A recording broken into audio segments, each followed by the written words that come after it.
Inside Job Season 2 picks up where the first season left off, with Rand's takeover of Cognito Inc., getting everything riled up and establishing quite clearly that he's going to do whatever his whims direct him to. If you haven't watched the first part, click here. During an annual gathering of the 6 secret societies at Bohemian Grove, Rand intends to beat Illuminati leader Dietrich at all of the events using Reagan's nanobots. Reagan controls the nanobots to sabotage Rand, but catches Ron Stiefler doing the same to Dietrich.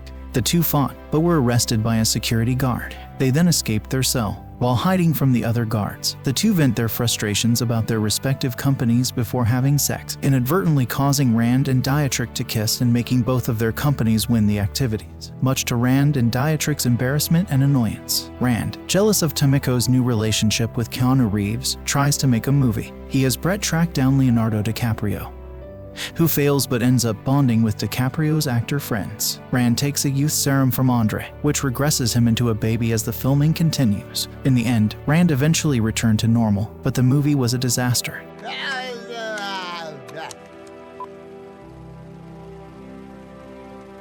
I am not putting my name on this. I quit.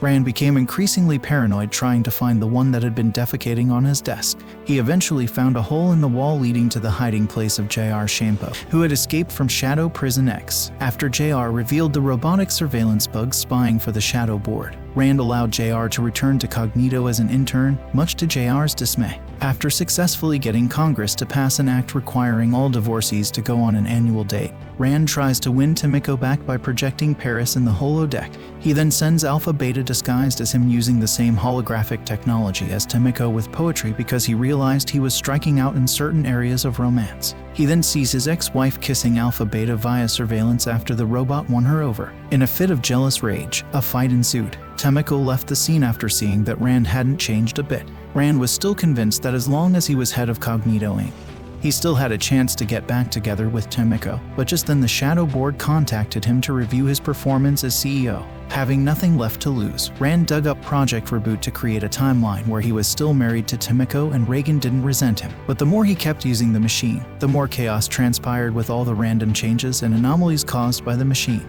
Just then, Reagan busted into Rand's makeshift shack where he was using Project Reboot, and she saw Rand desperately trying to fix his broken family instead of trying to get revenge on the Shadow Board for firing him like she assumed. It was then that Reagan saw how much her father had fallen from grace and had truly become a broken man. When Reagan convinces Rand to return the universe to normal, JR shows up to use the machine for himself. After a brief scuffle, JR is stopped just in time by Brett and the company UFO. Both Rand and JR are taken into custody, during which Reagan realizes that sending her father to Shadow Prison X was the best way to protect him from himself. In this case, you might be right. I might be what now? You're right, okay? I'm sorry for everything, kiddo. When you run Cognito, just do things better than I did. Rand was later seen in a cell fighting with JR, until a guard told them to save it for the death arena. Thank you for watching, and I'll see you in the next video.